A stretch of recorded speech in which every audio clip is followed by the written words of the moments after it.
Izolski bolnišnici je počilo.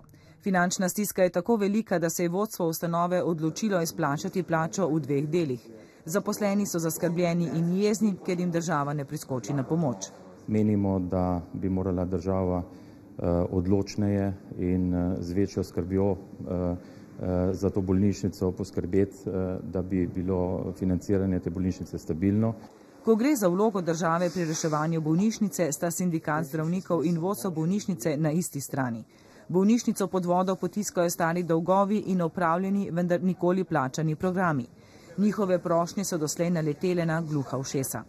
Seveda smo večkrat že prosili ministrstvo za povečanje obsega dela, vendar v splošni krizi, kot je, smo nekako deležni tudi mi, kot vsi ostali, oziroma še malo bolj tega prikrajšanja in dodatnega programa v nekem obsegu, ki bi bistveno vplival na naše poslovanje ni.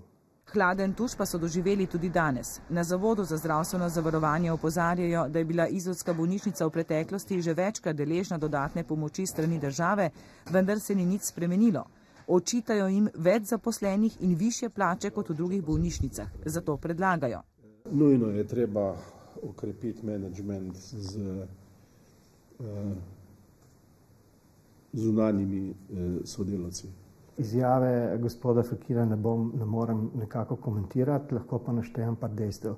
Če bi pogledali kazalnike učinkovitosti poslovanja in vse ostale parametre s primerljivimi bolnišnicami, bi lahko ugotovili, da bolnišnica Izola je na vrhu, to se pravi, ima najboljše rezultate. Plan dela presegajo za 15%, kar je največ med bolnišnicami. Ukrep zamika izplačila plače, zato zaposleni občutijo kot krivico. Tako da bomo mirno stali in gledali, kaj se pač dogaja na vodstvu. Prišli smo do absurda, delali smo za naše bolnike, upravili smo več dela in zato smo zdaj kaznovani. Poslej bo drugače, napoveduje vodstvo bolnišnice. Delali bodo samo toliko, kolikor bodo dobili plačano. Bolniki bodo torej morali poiskati pomoč v drugih bolnišnicah, če ne bodo pripravljeni počakati.